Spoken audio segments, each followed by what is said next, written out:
karakter dan sifat yang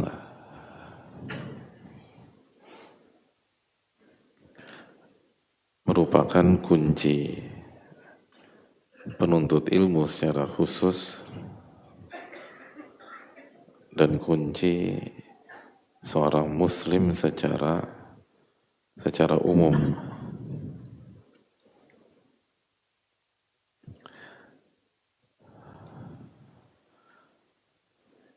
Dan ini adalah, sebagaimana kita bahas, sifat yang tidak bisa dilepaskan dari seorang muslim. Seumur hidupnya, sifat ini atau skill ini atau karakter ini dibutuhkan. Dan mirisnya, banyak di antara kita tidak pernah mempelajarinya dan tidak pernah melatihnya. Ada sebagian ilmu yang kita pelajari, kita nggak pernah gunakan seumur hidup kita. Kita nggak pernah gunakan seumur hidup kita.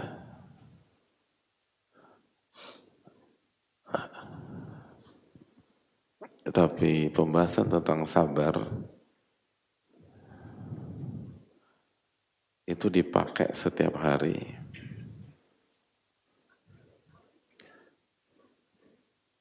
Tapi kita jarang yang mempelajarinya. Jarang yang mempelajarinya. Ini yang menjadi renungan mahal bagi kita.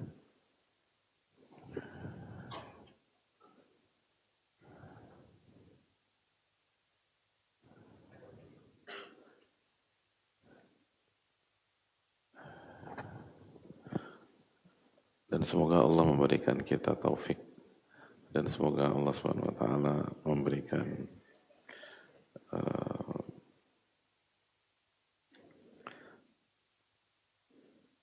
hidayahnya kepada kita. Amin ya rabbal alamin. Iya nggak sih hadirin? Dari semua yang kita hafalkan di SD, emang semua kepake ketika kehidupan real?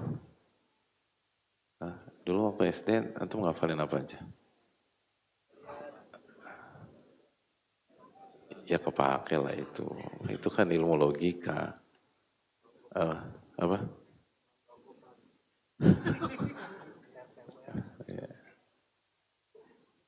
Dulu antum ngafalin buku pintar gak sih?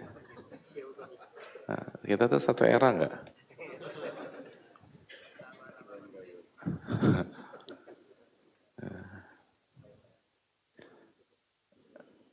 Dulu kita ngafalin tuan rumah olimpiade dari yang pertama sampai yang terakhir. Ingat gak sih dulu? Kepake gak di dunia? Itu masalah. Ini pertanyaan ya, saya nggak menjudge, tapi pertanyaan. Terus ngafalin apa lagi kita dulu tuh?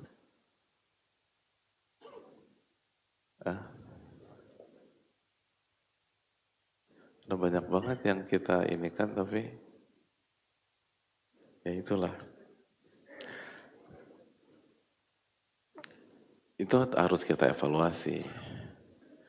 Nah sabar ini, itu kepake setiap hari. Tapi bahkan diantara ada banyak orang, definisinya aja nggak tahu apa itu sabar. Atau makna dari sabar saja kita tidak tahu. Makanya ini penting untuk kita camkan dan mungkin kalau misalnya bertanya, kok pembahasannya nggak selesai-selesai?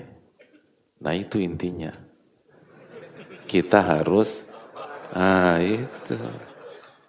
Dapat berarti poinnya itulah. Kok nggak selesai-selesai sih Pak Ustadz? Ya itu. Itu poin kita itu. Ya. Tapi insya Allah udah di akhir-akhir, tenang aja.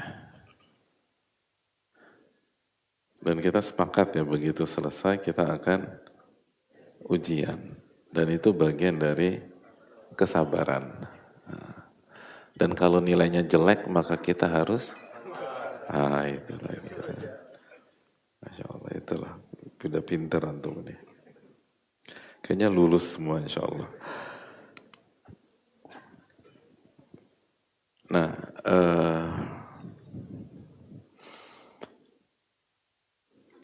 pada kesempatan kali ini kita akan mengangkat keterangan Ibnul Qayyim, tapi bukan dari Uddatus Sabirin, tapi dari Madarijus Salikin. Masih ingat nggak hadirin, ketika kita belajar bahwa sabar itu ada 3.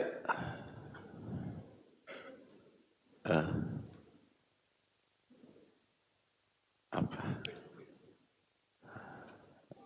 Sabar apa?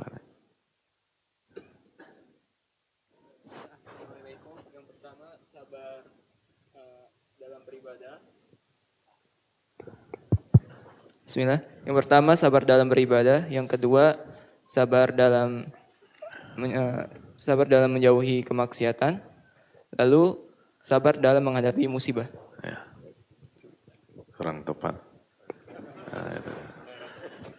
Tapi nggak salah sih, karena emang pertanyaannya ambigu.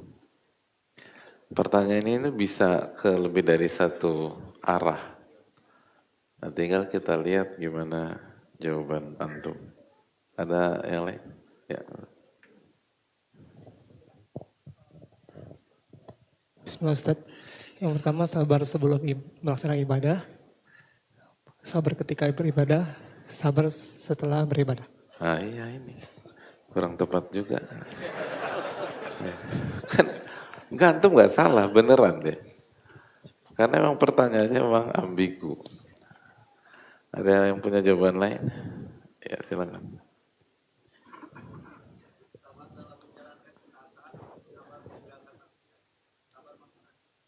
Nah ini diulang lagi. Tadi udah. Kayak kan kita harus sabar ngadepin jawaban dari jamaah. Nah ini alhamdulillah. Langsung dipraktekkan. Baru aja kita bilang. Aduh. Tapi enggak sih, ngadepin antum tuh enggak perlu, bukan sabar. Ini hiburan.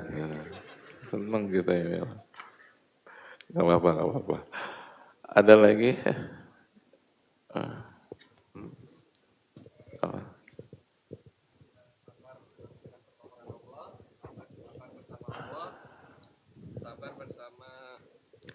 Sabar karena Allah, Ustaz. Ini benar. Jadi kita kan bahas, enggak, sebenarnya semuanya benar ya, gitu loh. Cuman ya pertanyaannya, sebenarnya saya yang salah sih sebenarnya, enggak detail, tapi enggak apa-apa lah.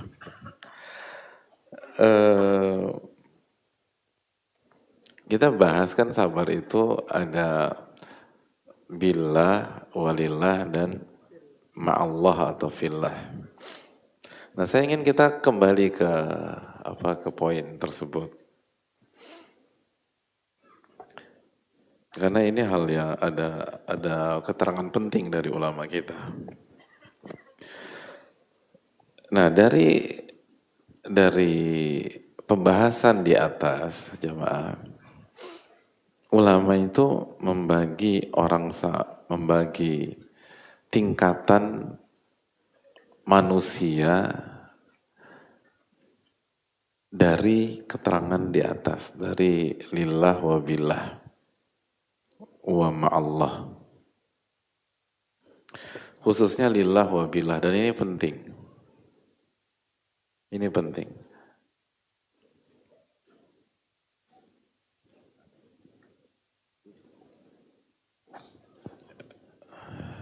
Yang pertama, ini tingkatan tertinggi, martabatul kamal. Tingkatan yang sempurna. Dan ini martabatul ulil azaim. orang-orang yang punya tekad yang sangat kuat, yaitu orang-orang yang bisa menggabungkan antara as-sabru lillah wa billah.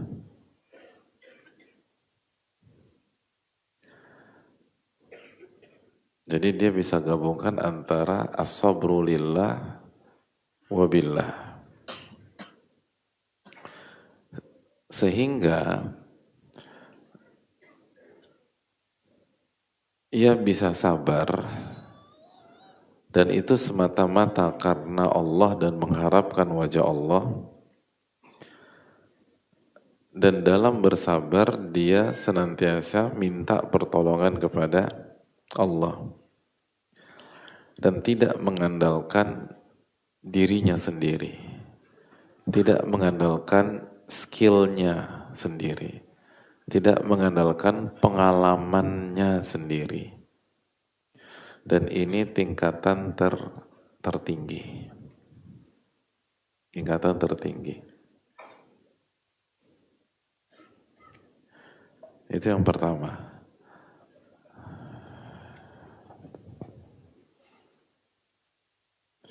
Jadi saya ingatkan lagi bahwa as-sabru lillah itu sabar mengharapkan wajah Allah tabaraka wa ta'ala. Dan yang bila sabar dengan meminta pertolongan dan bertawakal kepada Allah tabaraka wa ta'ala.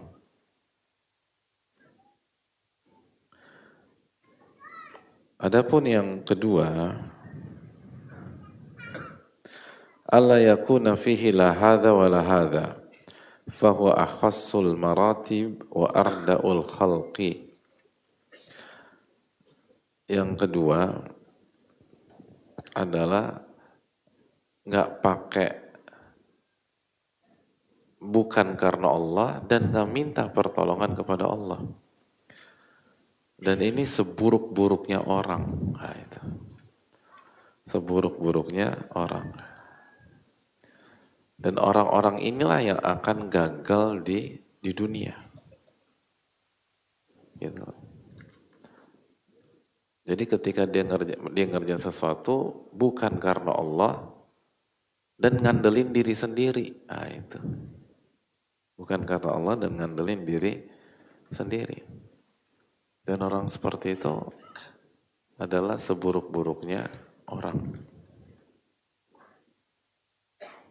Ini yang paling parah. Jadi memang nggak berurutan ya poin 1, poin 2. Sebenarnya kita bisa buat berurutan, tapi kita ikutin alur buku tersebut saja. Tapi poinnya kan jamaah juga insya Allah ngerti. Yang ketiga, man fihi sabrun billah wa huwa musta'inun mutawakkilun ala haulillahi wa quwwatihi mutabarri'un min haulihi wa quwwatihi walakin sabruhu laysa lillah. Yang ketiga, dia as-sabru billah. Dia ngerjain sesuatu, dia sabar, dia minta tolong kepada Allah, dia bertawakal kepada Allah, artinya dia minta tolong, isti'anah kepada Allah, dia nggak ngandelin diri sendiri.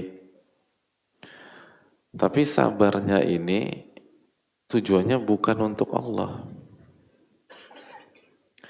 Idh laysa fima huwa muradullahi dini minhu. Karena yang dia inginkan itu bukanlah yang Allah, artinya bukanlah termasuk iradah syar'iyah, bukan yang Allah ridhoi dan bukan yang Allah cintai. Gitu. Itu poin.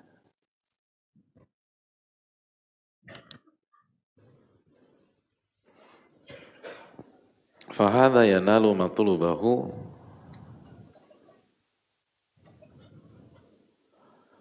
dan ini orang seperti ini Bisa jadi dia mendapatkan apa yang dia inginkan. Walakin la aqibata lahu.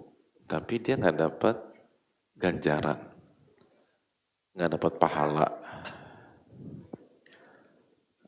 Bahkan bisa jadi dia nggak dapatkan apa yang dia inginkan.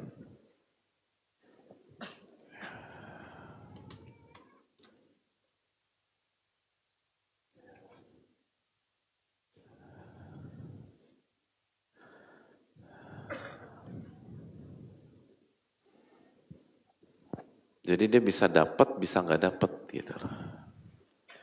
Bisa dapat, bisa nggak dapat.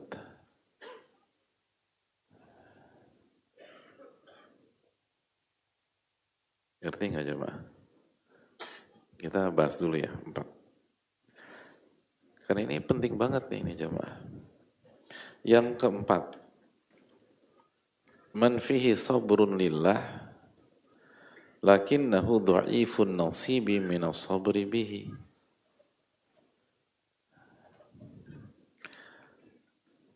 Barang siapa yang sabarnya mencari wajah Allah atau untuk Allah, tapi dia lemah dalam sisi sabar billah. Nah, itu. Gitu. Dia lemah dalam sabar billah.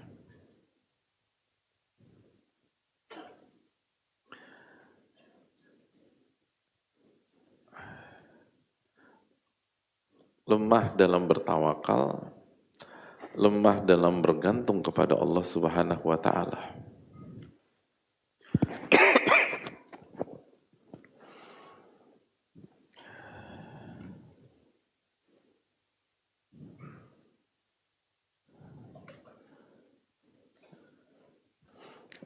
Dan inilah kondisi mukmin yang lemah. Nah, itu mukmin yang lemah. Fahadha halul mu'min ad-dhaif. Jadi iya kena budunya bagus, wa iya kena sta'innya lemah. Nah, itu. Itu poin.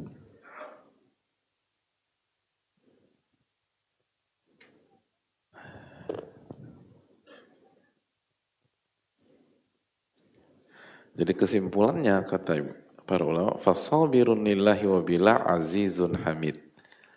Orang yang lillah dan billahnya bagus, maka ialah yang akan mulia dan terpuji.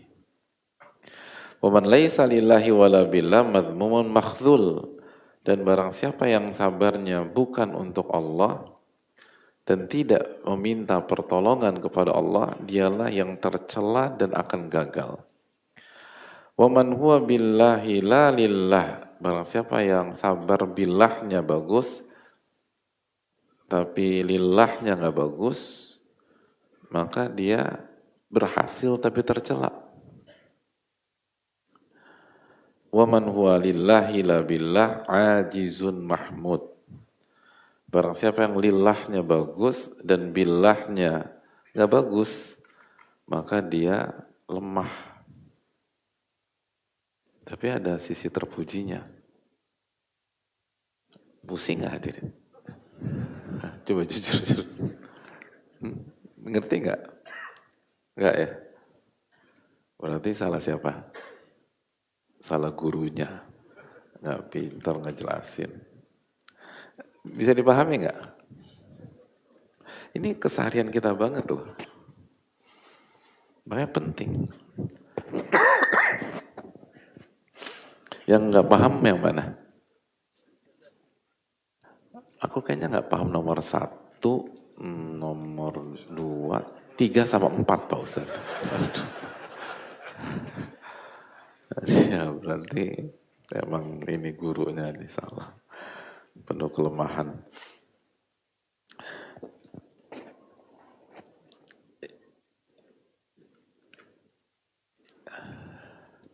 Oke, kita coba pelan-pelan ya. Kan kita belum kasih contoh-contoh. Tapi saya ingin antum lihat dengar secara utuh dulu lah. Jadi yang pertama apa yang pertama? Ah, iya, lillah dan billah. Dan otomatis ma'allahnya dapat nanti gitu loh. Jadi jamaah yang Allah muliakan,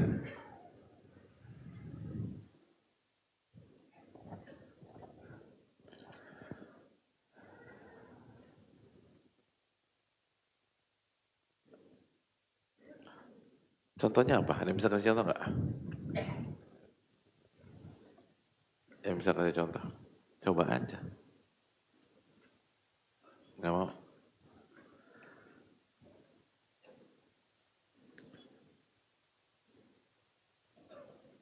Ya simpel aja ketika misalnya hadirin sekalian datang ke majelis ilmu belajar agama atau ngafalin Quran atau belajar tahsin semata-mata mencari wajah Allah Subhanahu wa taala. Itu hal-hal yang tadi kita sebutkan kan semuanya susah-susah semuanya tuh gitu.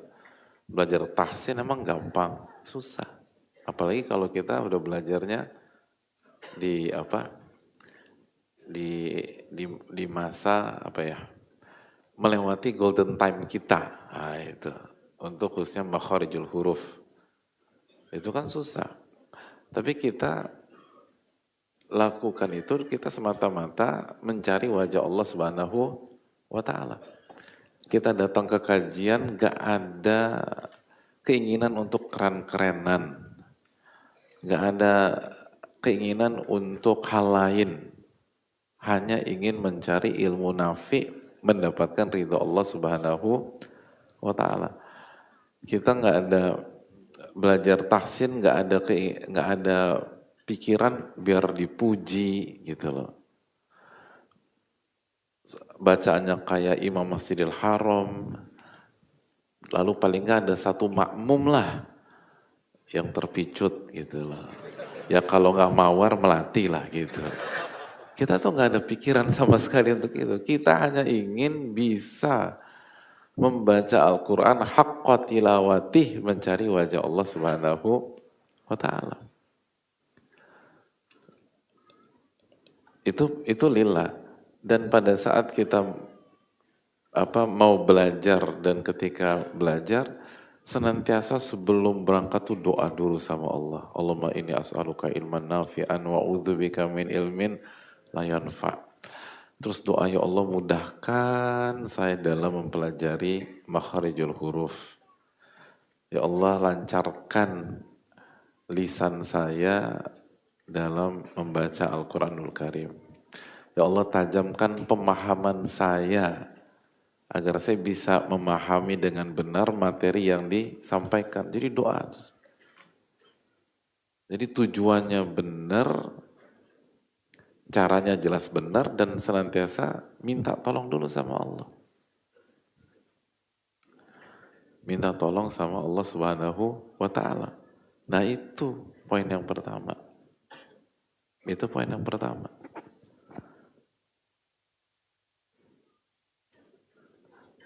Jelas nih jamaah? Itu. Nikah misalnya. Kita menikah dan menjalani pernikahan mencari wajah Allah Subhanahu wa ta'ala. Makanya sebelum pernikahan kita doa dulu. Minta tolong sama Allah. Dan dalam menjalani hari-hari pernikahan, minta kesabaran ngadepin istri. Minta kesabaran ngadepin suami.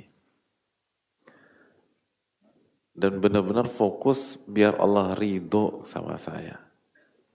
Gitu. Kita nggak terlalu memusingkan sebagai suami apakah kita dihargai atau tidak, misalnya gitu. Yang paling penting Allah ridho sama saya dan saya berusaha sekuat tenaga mencari wajah Allah Subhanahu wa taala dalam pernikahan ini, gitu loh.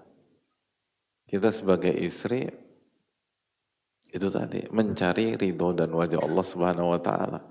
Walaupun mungkin kurang diperhatiin dan seterusnya sekali-kali misalnya gitu. Tapi kita dan selalu doa sama Allah Taala. Jadi memang pernikahan itu inna solati wa nusuki wa mahyaya wa mati lillahi rabbil alamin. Nah itu.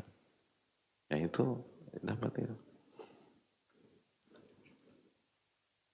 Dan ada yang menikah itu kenapa? Karena gue suka sama dia. Karena cinta sama dia. Kenapa lo nikah sama dia? Lucu. Ah, ya, gitu. Biasa kan sisters gitu. Lucu, bisa, Masya Allah. Gitu. Jadi nggak ada ininya cari, pokoknya lucu gitu. Atau cantik misalnya, kalau laki-laki kayak ini. Dan dalam proses lupa istikharah, lalu nggak berdoa sama Allah, nggak minta petunjuk, udah ngebet pengen nikah, nah itu masuk ke mana? Kedua, hadirin. Nggak pakai billah dan nggak ada urusannya cari wajah Allah. Dan sebagian orang-orang kayak gitu itu punya resilience dan daya tahan yang sebagian bagus loh. Ditolak sama calon mertua, datang lagi. Pengalaman nih jamaah. Ketawanya itu agak-agak penuh tafsir hadirin sekalian. Gitu. Jadi ada sisi kesabaran di sana. Kan ada banyak, ada kasus-kasus kan berhasil nikah awalnya nggak direstui, tapi pendekatannya sabar. Sabar dalam tanda kutip ya. Lalu lobi-lobinya sabar. Ketemu calon mertua laki-laki, ketemu calon ibu mertua, segala macam. Akhirnya satu-satu diberesin, berhasil. Tapi selama proses itu tidak ada doa sama sekali. Bahkan dari awal mungkin udah bilang, lo pegang omongan gue akan taklukkan dia. Gitu. Dan bener takluk dan nikah sama dia. Ada orang-orang kayak gitu yang jago ini. Ini jam terbang udah kelas berat gitu loh. Gak kayak kelas bulu kayak kita ini udah jago-jago. Gue bisa taklukkan dia, tenang aja. Lu tinggal nunggu undangan dari gue. Dapat. Dan bisa jadi nggak mulus, coba sana, coba sini, ini sana. Tapi ini semua tentang pride. Semua tentang gengsi. Semua tentang kecantikan. Dan nikahnya cuma ingin hawa nafsu dan seterusnya. Jadi nggak ada billah, nggak ada minta tolong sama Allah. Dan nggak ada lillah. Begitu. Itu poin. Bisnis, ada banyak orang sangat ulet dalam bisnis. Gagal, coba lagi. Gagal, coba lagi. Gagal, coba lagi. Gagal, coba lagi. Gagal, coba lagi. Gitu. Puluhan kali dia coba. Dan akhirnya dia quote-unquote berhasil. Itu apa bukan ada unsur kesabaran? Secara bahasa ya, sabar kan menahan terus bertahan dan lain sebagainya. Ada. Tapi sekalipun nggak pernah doa sama Allah. Nggak pernah minta tolong sama Allah. Kenapa dia coba? Pegangan dia, usaha nggak akan mengkhianati hasil. Udah titik. Bukan isti'anah, minta tolong sama Allah, mudahkan dapat, nggak ada itu. Bahkan seringkali sholat bablas. Demi ketemu klien, nggak sholat Jumat. Gitu. Dan apa tujuannya? Nggak ada cari ridho Allah. Yang penting gue mau kaya. Yang penting gue harus sukses. Bini sama anak gue harus makan. Jadi nggak ada billah, nggak ada lillah. Itu tadi. Itu poin. Jadi ini real banget di tengah-tengah kehidupan. Atau yang ketiga, Sobrun billah wa huwa musta'inun mutawakkil ala. Doa, tapi tujuannya bukan cari ridho Allah. Gitu. Contoh itu tadi. Ada juga banyak orang masalah uang, masalah posisi. Kan itu yang dikatakan oleh para ulama. Ada orang tuh doa dulu sebelum berusaha. Ya Allah, lancarkanlah bisnis saya. Atau ketika mau tender atau presentasi project, doa. Tapi tujuannya gak ada ingin mencari wajah Allah. Pengen kaya, pengen berhasil, pengen sukses. Sebelumnya doa. Jadi ada orang kayak gitu memang.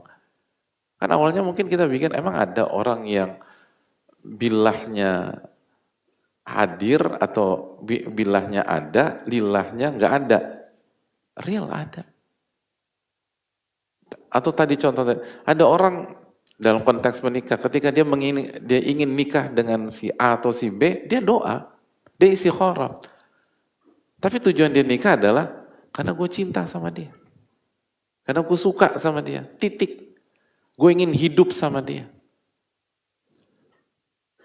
Sebelum ketemu mertua, sholat dulu. Duha. Gitu. Ya kalau ketemunya jam 11. Kalau ketemunya pada isya, jangan sholat duha. Ya sholat maghrib dong gitu. Sama sholat isya. Kan nggak nyambung. Ada. Tapi tujuannya tidak ada gambaran dia di benaknya untuk mencari ridho Allah. Intinya adalah persatukan aku dengan dia. Makanya kan itu.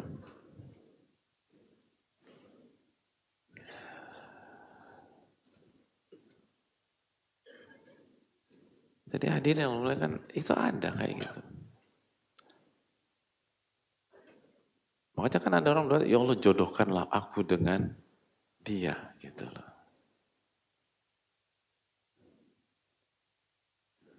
Dan kalau dia ternyata jodoh dari salah satu hambamu, maka aku pun juga hambamu. Jadi tetap aja ke dia juga gitu loh. Jadi maksa banget gitu loh. Itu hadirin. Tapi punya visi mentauhidkan Allah nggak ada. Nggak ada planning untuk menghidupkan sunnah Rasulullah SAW. Nggak ada impian atau misalnya atau ada banyak nggak orang yang berdoa agar punya anak? Ada. Ketika ditanya kenapa pengen punya anak, biar ada temennya. Habisan laki gua dinas mulu gitu. Jadi kenapa pengen punya anak? Lakinya dinas. Bukan dalam rangka memiliki generasi penerus yang mentauhidkan dan beriman kepada Allah. Enggak. Jadi enggak ada lilahnya. Tapi bilahnya kuat. Doa, minta anak. Tapi semata-mata untuk kepentingan pribadi. Karena ada temennya. Biar gak kesepian. Ada banyak orang biar gak kesepian. Ada yang pulang dari lebaranan ke ke rumah mertua, besoknya Mas kita harus program gitu. Dan aku akan doa sekuat tenaga untuk punya anak. Kenapa? Aku udah gak tahan ditanya terus sama mamamu gitu. Jadi tujuan alasannya bukan mencari wajah Allah. Udah tertekan ditanya terus sama mertua, sama ipar, sama tantenya suami. Kapan punya anak, kapan punya anak, kapan punya anak. Akhirnya pengen punya anak dan doa untuk punya anak. Ada orang kayak gitu.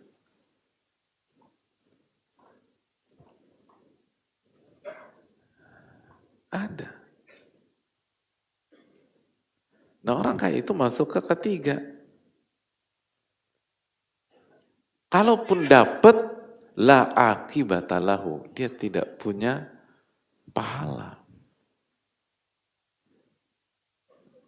Endingnya nggak manis. Dan bisa jadi buruk gitu loh. kejadian anaknya durhaka.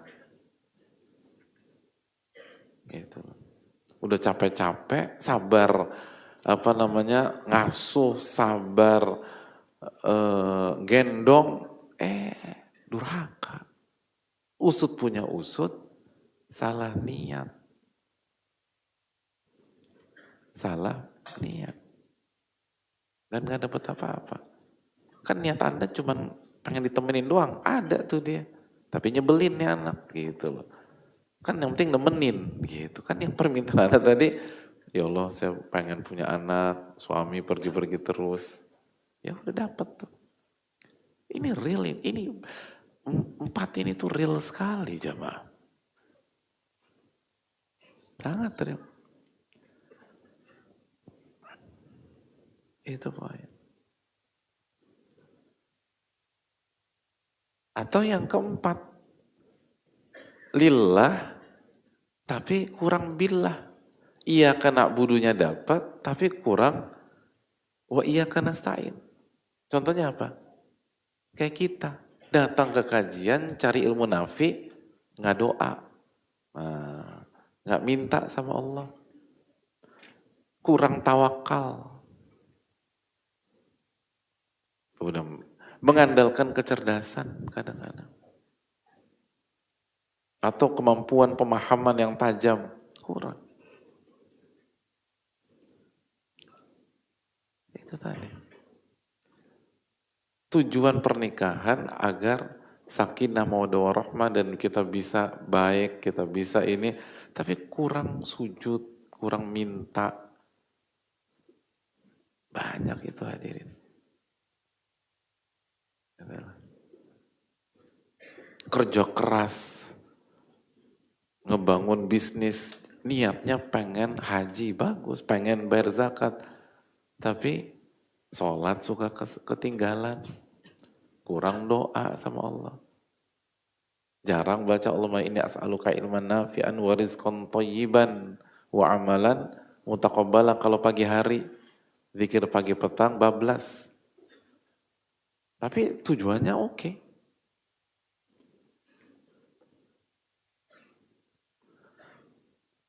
Nah orang kayak gini lemah dia. Lemah. Dhaifun ajiz. Dia lemah dan akan sering gagal.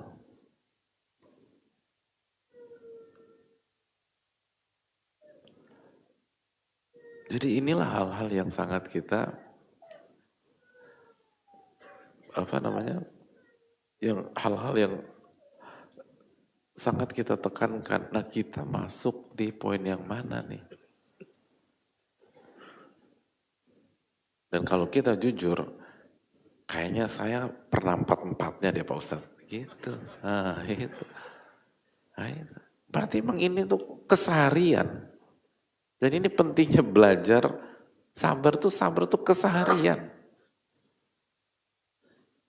Ini kan kita harus rapihkan setiap kegiatan, setiap amal soleh, setiap ibadah, setiap kerjaan, ada lillah, ada billah dan fillah.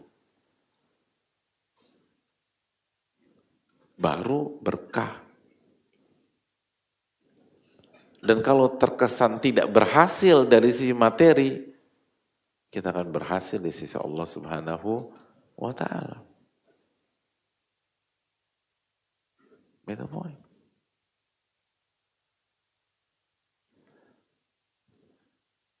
Nabi SAW berusaha mendakwahi Abu Lahab, Abu Jahal semaksimal mungkin. Dan fakta menjelaskan Abu Jahal, Abu Lahab sampai meninggal tidak masuk Islam. Apakah artinya Nabi SAW gagal? Enggak. Kenapa? Karena beliau sudah menggabungkan lillah, wabillah, dan fillah. Itu poin.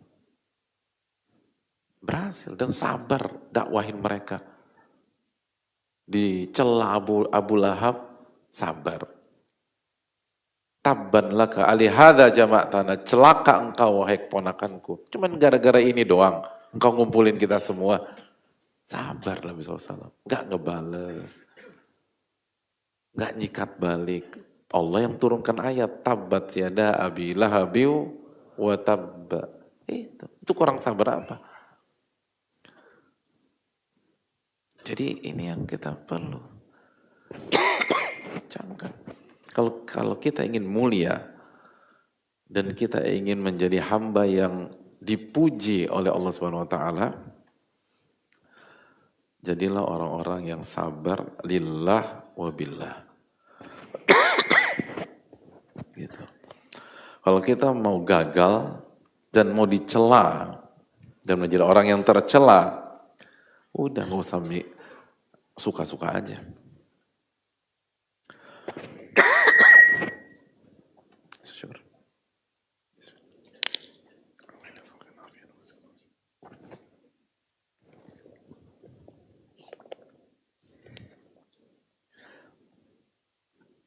Jadi jamaah yang memuliakan,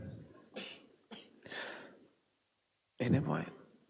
Jadi lihat, walaupun kalau pakai bahasa, walaupun seseorang itu diakui kesabarannya oleh ahli dunia, dalam arti ini orang nih ulet, lalu nggak pernah nyerah. Kalau gagal bangkit lagi, resilience-nya bagus. Daya juangnya top. Tapi kalau tidak ada lillah dan billah, pasti tercela. Dan dia akan gagal dalam kehidupannya. Kalau kita bicara hakikat kehidupan, jamaah. Ini yang membedakan sabar versi iman dan tauhid dan sabar versi dunia. Kalau kita bicara, karena kata sabar ini dipakai di mana-mana. Tapi ketika ahli dunia menjelaskan tentang kesabaran, ini semua tentang daya tahan. Ini semua tentang daya juang. Ini semua tentang jiwa pantang menyerah. Ini semua tentang nggak pernah putus asa, nggak pernah nyerah. Di kita nggak cukup, jamaah. Semua hal-hal tadi harus diniatkan mencari wajah Allah dan harus senantiasa diiringi dengan doa, tawakal, minta pertolongan kepada Allah. Munajat kepada Allah. Wasbir wa ma sabruka illa billah. Dalam surat An-Nahl ayat 127. Dan bersabarlah. Dan kesabaranmu tidak akan berhasil kecuali dengan pertolongan Allah. Dan untuk dapat pertolongan Allah, Anda harus minta pertolongan dan isti'anah billah. Isti'anah itu minta tolong sama Allah. Wa iyyaka nasta'in. Ini gitu loh. Ketika kondisi lagi susah sekarang, jangan lupa. Gitu. Kita nyari uang bukan hanya sekedar memperbaiki kualitas hidup, tapi cari ridho Allah. Dan uang itu digunakan di jalan yang Allah ridhoi untuk nafkahin diri pribadi, untuk nafkahin keluarga, biar bisa infak sedekah, biar bisa bantu dakwah, dan jalan-jalan kebaikan, biar bisa kasih fakir miskin, biar bisa zakat, biar bisa haji, biar bisa umroh. Dan pada saat kita mencari rizki, daya juang kita harus diiringi dengan isti'anah, minta tolong sama Allah. Minta rizki yang halal, minta rizki yang baik, minta kemudahan, itu semua. Itu baru dia seorang yang sabar. Kalau cuma ngandelin daya tahan, hanya mengandalkan daya juang, ada banyak orang yang gak percaya Allah punya daya juang yang kuat. Tapi apakah dikatakan sabar? Tidak. Dan kalau dia berhasil, hanya berhasil secara materi. Gak akan dapat keberkahan, gak akan dapat pahala, gak akan dapat pertolongan Allah Subhanahu Wa Taala. Dan kalau dia berhasil secara duniawinya, istidraj, itu diulur, diangkat untuk dijatuhkan. Jadi sekali lagi ini, dia gak akan mendapatkan keutamaan-keutamaan yang besar. Dia gak akan mendapatkan ma'iyah, kebersamaan dengan Allah Subhanahu Wa Taala. Dia nggak akan dapat pujian dari Allah Subhanahu wa Ta'ala. Dia nggak akan mendapatkan cinta Allah. Allah berfirman dalam surat Ali Imran 146, Wallahu yuhibbus sabirin. Sesungguhnya Allah mencintai orang-orang yang sabar. Hanya sebatas gigih, tangguh, punya daya juang, gak akan mendapatkan cinta Allah. Untuk mendapatkan cinta Allah, Anda harus berdoa, Anda harus tawakal, Anda harus berserah diri, dan cari wajah Allah Subhanahu wa Ta'ala. Itu poin. Allah berfirman dalam surat An-Nahl 126, Wala in sabartum lahuwa khairun lisabirin. Dan kalau Anda sabar itu lebih baik bagi orang-orang yang sabar. Jadi kalau sabar pasti yang terbaik. Sabar pasti lebih baik. Walaupun terkesan nggak dapat apa-apa. Sebaliknya, hanya mengandalkan daya juang, daya tahan, semangat pantang mundur, lalu kita mendapatkan keinginan kita, belum tentu itu baik buat kita. Kenapa? Karena kita lupa lillah sama kita lupa billah. Dapat nih sosok yang kita inginkan untuk jadi pasangan hidup kita bisa nikahi dia, atau dia menikahi kita, belum tentu itu yang terbaik. Walaupun perjuangannya alot, perjuangannya panjang, akhirnya berantakan rumah tangga. Sakinah mawaddah warahmah nggak dapat. Ketika dicek, nggak doa sama Allah, nggak minta pertolongan kepada Allah, dan tidak mengharapkan wajah Allah. Sama, uang dapat, dia jadi kaya, atau dari tadinya susah jadi middle class, tetapi hambar, keluarga, rumah tangga nggak solid lagi, gitu. Tanpa terasa lifestyle berubah, pola hidup berubah, jadi jauh dari Allah. Dulu pas nggak punya uang, rajin ke masjid, sekarang enggak. Ketika dicek, karena ketika dia menginginkan uang, tidak ada lillah. Dan tidak minta pertolongan kepada Allah. Ngandelin kemampuan, ngandelin pengalaman, ngandelin advisor. Ya, itu bagus. Tapi kalau hanya itu, tidak cukup. Kan kita ingin agar itu yang terbaik buat kita. Itu yang terbaik buat kita. Dan kita nggak akan mendapatkan pahala unlimited. Sebagaimana dalam surat Az-Zumar ayat 10. Innama yuwaffas sabiruna ajrahum bighairi hisab. Sesungguhnya pahala orang-orang sabar akan disempurnakan tanpa batas. Unlimited. Kapan? Lillah wa billah. Wa dan fillah itu tadi. Nah ini pelajaran mahal. Dan kita nggak akan beruntung. Karena keberuntungan itu tadi, isbiru wasabiru warabitu wattaqullah la'allakum tuflihun di akhir surat Ali Imran. Sabar dan kuatkan kesabaran dan tetap di pos dan bertakwalah kepada Allah agar kalian beruntung. Nah itu semua tuh harus lillah wabillah. Dan bahkan kalaupun kita sudah lillah wabillah dan secara materi kita nggak dapat, kita akan beruntung. Kan itu. Kita beruntung. Kita udah berusaha, kita udah berdoa, kita mencari wajah Allah. Ternyata nggak kaya-kaya juga. Tapi nanti kita akan beruntung dari sisi lain.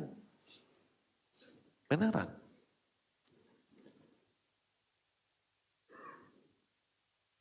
Jangan pernah meremehkan kemampuan Allah untuk menolong kita.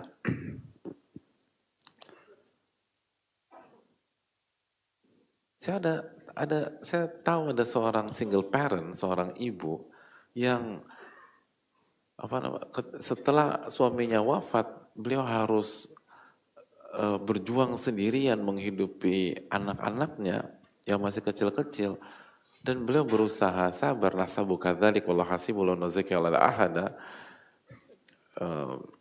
Kita nilai beliau demikian, dan kita tidak merekomendasikan seseorang pun di hadapan Allah, dan Allah yang bisa menilai. Itu sunnah Nabi SAW kalau kita memuji orang atau memberikan hal positif pada orang. Nahsabuhu kadzalik wallahu hasibuhu wala nuzaki 'alallahi ahada. Penilaian terbatas kita seperti itu, tapi Allah lah yang paling mengerti orang ini, dan kita tidak merekomendasikan siapapun di hadapan Allah. Pernah tahu nggak sunnah itu hadirin? Nggak pernah. Pernah muji orang nggak? Nggak pernah sih Pak Ustadz. Waduh, ngomongin orang, itu sering. Kita tuh omongin kebaikan orang, tapi jangan dipastikan, ini orang baik, nggak tahu kita dia baik atau enggak. Jadi sunnah Nabi SAW, kalau kita muji orang, kalau nggak bisa bahasa Arabnya, bahasa Indonesianya itu, ini penilaian saya yang terbatas. Dan Allah lah sebaik-baik penilai. Dan saya tidak merekomendasikan siapapun di hadapan Allah. Itu. Nah, itu penuntut ilmu nih, kalau mau muji orang begitu. Jangan langsung, ini udah paling baik sedunia. Ya Allah, punya paspor aja enggak sebaik sedunia. Belum jalan-jalan ke Malaysia, belum ke Brunei, belum pergi ke ini. Jangan paling baik sedunia. Paspor punya enggak. Ya gimana bisa tahu paling baik sedunia? Belum jalan-jalan ke Antartika ketemu penguin, belum terbaik sedunia. Ini kadang-kadang kita suka hiperbola kalau muji. Jangan. Manusia itu kalau mencela seseorang hiperbola, kalau memuji juga hiperbola. Nah, balik lagi. Sampai mana tadi? Kok penguin ya? Apa? Oh iya, single parent. Single parent. Tapi beliau ini doanya, setahu saya, nasabu kadzalik wallahu hasibul, doanya kuat, sholatnya kuat, dan nggak mau pakai cara yang haram. Akhirnya, ya nggak kaya-kaya dari satu sisi, karena terbatas.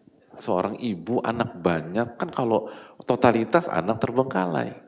Tapi kalau fokus sama anak full, mau makan apa? Jadi harus dibagi. Terus komit banget hanya mau yang halal.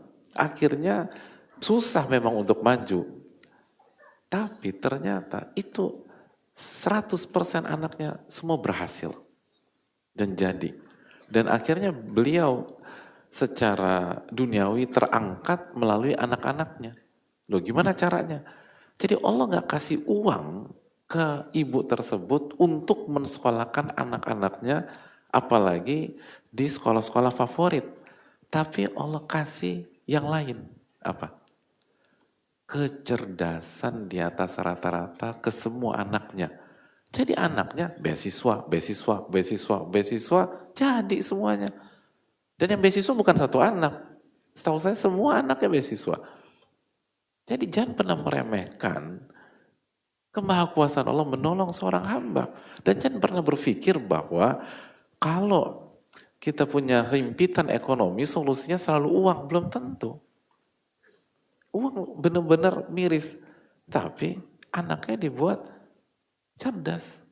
Gak bayar. Beasiswa lagi, beasiswa terus. Sampai anaknya sukses. Terus anaknya yang akhirnya kasih nafkah buat ibunya. Ibunya udah ini sekarang. Jadi ada banyak cara. Itu baru satu contoh. Dan saya rasa jamaah punya contoh-contoh lain dalam kehidupan. Oleh karena itu ini yang perlu kita camkan bersama-sama jamaah sekalian. Yang penting itu tadi, sabar lillah wabillah dan ma'allahnya itu dikuatkan. Dan ingat, ini kaidah. Kalau ingin mulia, berhasil, lillah wabillah. Kalau hanya lillah saja, oke, tapi lemah kita. Gampang jatuh, gampang terpuruk. Karena sabar itu nggak mungkin kecuali dengan billah, nggak mungkin. Dalam arti yang benar-benar utuh, komprehensif ya. Adapun hanya mengandalkan semangat juang, tidak putus asa, tapi tidak meminta tolong sama Allah, tidak mencari ridho Allah, akan gagal. Kalaupun berhasil secara duniawi, tapi gersang, hambar, tidak mendapatkan hakikat hidup, dan dia akan kena di alam kubur. Jangan pernah berpikir ini ya, kita akan selama-lamanya di sini. Ada alam kubur hadirin, yang kita nggak tahu kapan. Dan kita tidak tahu berapa lama kita di sana. Dan ada hari kiamat ketika kita dibangkitkan. Itu yang perlu kita camkan. Dan juga jangan hanya doa ternyata tidak untuk Allah, tidak cari wajah Allah, tapi doa. Saya pengen uang, saya pengen kaya, Allah doa gitu. Tapi kalau kaya nggak ingat sama Allah Subhanahu Wa Taala, itu juga akan gagal. Jadi itu yang perlu kita camkan bersama-sama. Saya rasa cukup sampai di sini, kita buka sesi tanya jawab. Wassalamualaikum warahmatullahi wabarakatuh.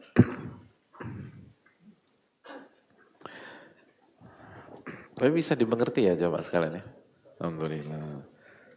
Enak nih kalau murid-muridnya tuh Masya Allah kayak antum.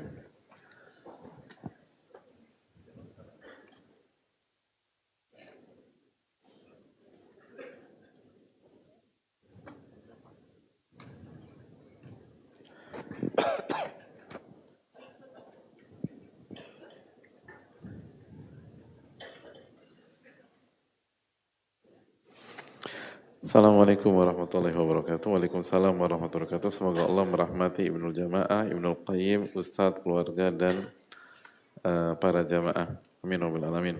Ustadz, sebagaimana yang Ustadz sudah sampaikan beberapa materi mengenai kata sabar, yang banyak orang mengerti makna kata tersebut, namun jauh lebih banyak orang yang belum dapat mempraktekkan kata tersebut dalam kehidupan sehari-hari. Sama halnya dengan kata sabar. Bagaimana kita menghadapi anak-anak dengan memahami bahwa mereka adalah masih anak-anak pada saat anak-anak sangat aktif di rumah. Padahal pada saat di majelis ilmu kita mengetahui cara menghadapi anak-anak, namun ilmu itu terkadang bahkan seringkali hilang sehingga kita tidak bijak dan tidak hikmah dalam menghadapi mereka. Semoga Allah SWT memberikan taufik dan kemudahan Ustadz untuk menjawab pertanyaan saya. Ya, terima kasih atas pertanyaannya. Semoga Allah memberikan taufik kepada yang bertanya dan kita semua. Hadirin Allah muliakan, ini hal yang penting karena praktek Nabi kita SAW itu terhadap anak-anak itu luar biasa. Kita tahu bersama-sama bahwa Nabi SAW pernah berkhutbah, lalu Hasan dan Hussein, cucu Nabi SAW masih kecil-kecil itu berjalan, lalu tersandung dengan tersandung apa? Tersandung pakaian mereka sendiri gitu. Tersandung pakaian mereka sendiri. Jadi bayangin di usia berapa mereka gitu. Nah, antum pernah ngelihat pemandangan itu nggak? Anak kecil gitu pakai baju tiba-tiba jalan-jalan cukup jatuh gara-gara tersandung pakainya sendiri. Nggak pernah? Kayaknya agak-agak hambar hidup antum ya. Pernah lihat nggak? Pernah ya. Tapi biasanya respon kita tuh apa? Tergantung ya. Kalau ada bapaknya dan bapaknya galak, agak ya. Tapi kalau nggak ada bapaknya, ketawa ngakak. Secara umum banyak orang tuh tertawa dengan itu. Karena itu bukan kecelakaan yang fatal. Itu jatuh terukur lah. Antum tahu apa yang dilakukan Nabi SAW? Nabi SAW menghentikan khutbah beliau turun dari mimbar, lalu beliau angkat kedua cucunya, lalu beliau naik lagi ke mimbar dan dudukan. Sallallahu alaihi wasallam. Itu luar biasa. Lagi khutbah. Dan dari kejadian ini, para ulama menjelaskan bahwa bolehnya menghentikan khutbah, bahkan turun dari mimbar apabila ada kebutuhan. Itu dijelaskan Al-Imam Abu Dawud, Ibnu Huzaimah, dan lain sebagainya. Jadi berkah gitu. Baik sama anak, helpful dengan anak, perhatian sama anak, itu berkah. Melalui sikap Nabi SAW ke cucu-cucu beliau, umat jadi tahu ternyata bolehnya menghentikan khutbah sementara, bahkan turun untuk sebuah hajah. Dan hajah itu berbeda dengan darurat. Jadi walaupun bukan kondisi darurat, hanya haja saja diperbolehkan. Dan itu yang dijelaskan oleh para ulama ketika mensyarah hadis ini. Jadi jangan pernah meremehkan kasih perhatian dengan anak. Dan kita tahu bagaimana marwahnya khutbah. Khutbah tuh marwahnya luar biasa banget. Bahkan kan kita harus mendengarkan, wajib kita dengarkan.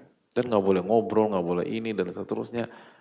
Bahkan nggak bisa mengatakan, diem lo, kan begitu. Fakatlah kau. Tapi di momen seperti itu, begitu anak jatuh, ditutup. Diputuskan sejenak, lalu turun dari khutbah, dari mimbar. Itu Nabi kita SAW, Nabi Rahmah. Dan itu menunjukkan berkah perhatian sama anak. Sebagian kita kalau anak jatuh, biasa anak kecil gitu loh.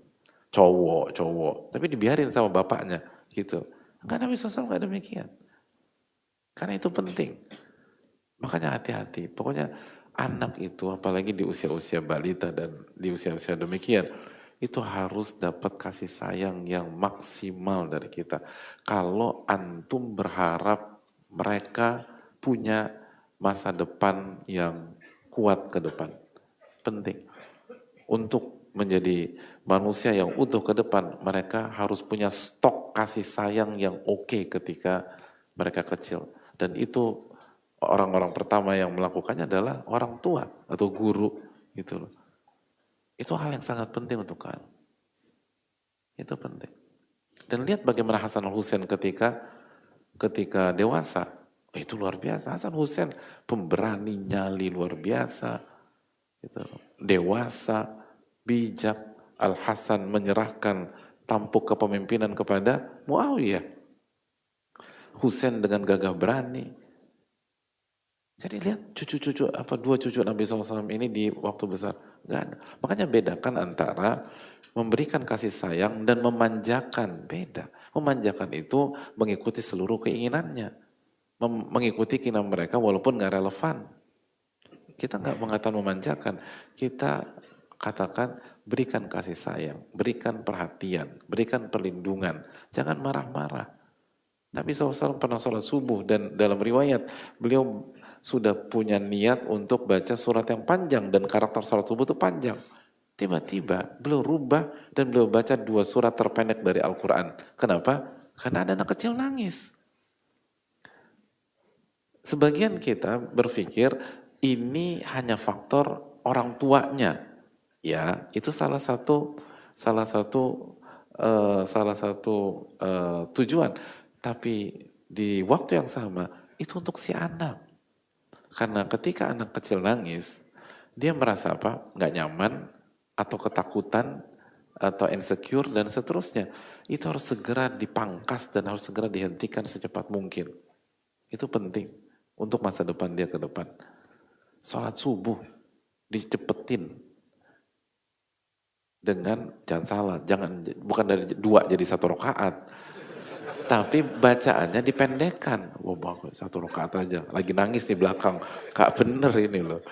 Tapi sekali lagi hadirin Allah muliakan. Dan sholat subuh kan syiar. Jadi lihat bagaimana Nabi SAW menyikapi anak kecil. Kita itu seringkali meremehkan mereka. Makanya ketika besar bermasalah. Anak-anak kecil harus punya, harus diisi dengan kasih sayang yang cukup maksimal dari para orang tua. Kalau kita punya harapan besar di pundak-pundak mereka di masa depan. Dan itu yang harus kita camkan.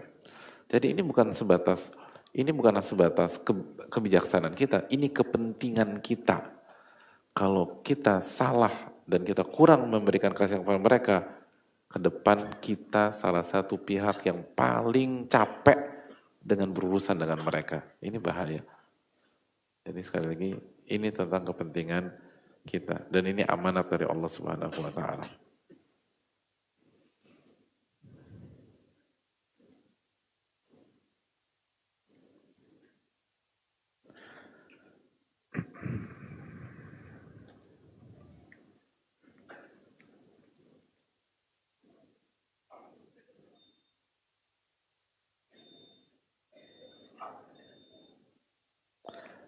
Assalamualaikum warahmatullahi wabarakatuh. Waalaikumsalam warahmatullahi wabarakatuh. Semoga Allah Subhanahu wa taala merahmati para ulama, Imam Nawawi, Ustadz dan keluarga. Amin wa iyyakum. Izin bertanya, jujur li sebagai akhwat saya ya ini nggak tahu bahasa Indonesia mana ya. Saya sebagai akhwat, saya merasa lemah ketika sudah jatuh hati dengan ikhwan. Saya takut nextnya kalau bertemu tanda-tanda jodoh lagi. Tanda-tanda jodoh lagi. Maksudnya tanda-tanda jodoh apa sih?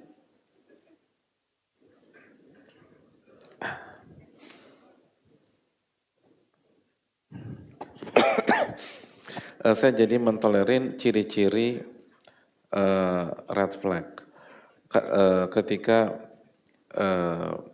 karena jadi pada sudah ada red flag tapi ditoleransikan karena jatuh hati seperti dibutakan. Mau nasihatnya pasti banyak warga-warga yang relate dan butuh nasihat Ustadz.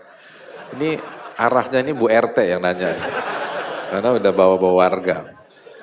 Ini kayaknya Bu RT nanya. Siap, insya Allah. Ini udah agak ini ya. Jadi jamaah sekalian, sedikit aja karena udah masuk waktu maghrib. Yang pertama, kata para ulama, hubbuka li syai' yu'mik. Cintamu kepada sesuatu itu membuat buta. Makanya, Islam tidak membuka pintu itu. Allah katakan, wala taqrabuz zina. Dan janganlah kalian mendekati zina. Mendekati zina. Jadi jangankan berzina, dekati saja nggak boleh. Dan salah satu hikmahnya adalah itu tadi kita akhirnya jatuh cinta duluan dalam kondisi yang belum halal, dan salah satu yang paling bahaya ketika jatuh cinta duluan padahal belum halal adalah gak bisa mikir, gak bisa menggunakan akal sehat. Padahal memutuskan menikah atau memutuskan menikah dengan seseorang salah satu keputusan terbesar manusia di dalam kehidupan. Bahkan itu lebih besar daripada banyak ujian-ujian yang kita belajar 3 hari 3 malam. Atau belajar persiapan berbulan-bulan. Ini besar sekali, apalagi buat perempuan. Gitu loh. Perempuan ketika menikah itu artinya dia serahkan kehormatannya kepada laki-laki. Dia serahkan kehormatan, kebebasan, dan banyak hal yang berhubungan. Lalu dia putuskan dengan kondisi tidak bisa berpikir jernih, ini bahaya, sangat bahaya. Makanya ini sangat bahaya. Belum lagi kita bicara maksiat-maksiat yang bisa terjadi dalam hubungan itu. Tapi banyak orang kan lupa sisi ini. Kalau maksiat-maksiat banyak kita udah mengerti lah. Tapi salah satu yang paling bahaya adalah Anda memutuskan salah satu hal terbesar dalam hidup dalam kondisi tidak normal. Dalam kondisi tidak berpikir jernih. Dalam kondisi buta. Itu bahaya minta ampun. Makanya banyak yang salah. Oleh karena itu segera amalkan firman Allah Subhanahu wa taala, jangan buka pintu gerbang kita, khususnya para wanita, jangan buka. Kalau ada laki-laki PDKT, kasih nomor telepon ayah. Iya, kasih nomor telepon ayah atau wali yang bisa berperan sebagai wali yang benar. Jangan kasih nomor telepon kita, jangan komunikasi. Itu bahaya, itu ngerusak. Makanya pernikahan itu laki-laki versus laki-laki. Akad nikah itu laki-laki versus laki-laki. Tanpa mengurangi rasa hormat kita kepada wanita. Tapi ini adalah ranahnya laki-laki versus laki-laki. Kenapa? Karena harus didudukkan secara objektif dan seobjektif mungkin. Karena kalau diserahkan apalagi udah suka, udah seneng, udah ini, udah gak bisa mikir. Maka wali harus berperan di dalam ranah ini. Dan musyawarah. Dan kalau wali tidak bisa punya performa yang seharusnya, libatkan orang-orang yang bisa menggantikan peran wali kita dalam konteks fit and proper test gitu loh. Untuk check and balance dan seterusnya. Libatkan. Siapa yang bisa cek ini laki-laki dan seterusnya. Jangan kita. Karena bahaya. karena itu sangat sangat rentan. Dan jangan buka pintu dengan dasar apapun. Jangan buka pintu karena laki-laki yang baik tidak akan masuk melebihi apa yang digariskan oleh syariat. Jangan terperdaya dengan rayuan atau kata-kata manis atau mimpi bersama atau harapan-harapan atau casing yang kesannya meyakinkan. Simpel aja, kalau dia bertakwa pada Allah, dia tidak akan masuk melewati pintu gerbang yang digariskan oleh Allah Subhanahu wa ta'ala. Itu penting, dan banyak-banyak minta pertolongan kepada Allah Subhanahu wa ta'ala dan minta petunjuk kepada Allah Subhanahu wa ta'ala, dan ini salah satu sabar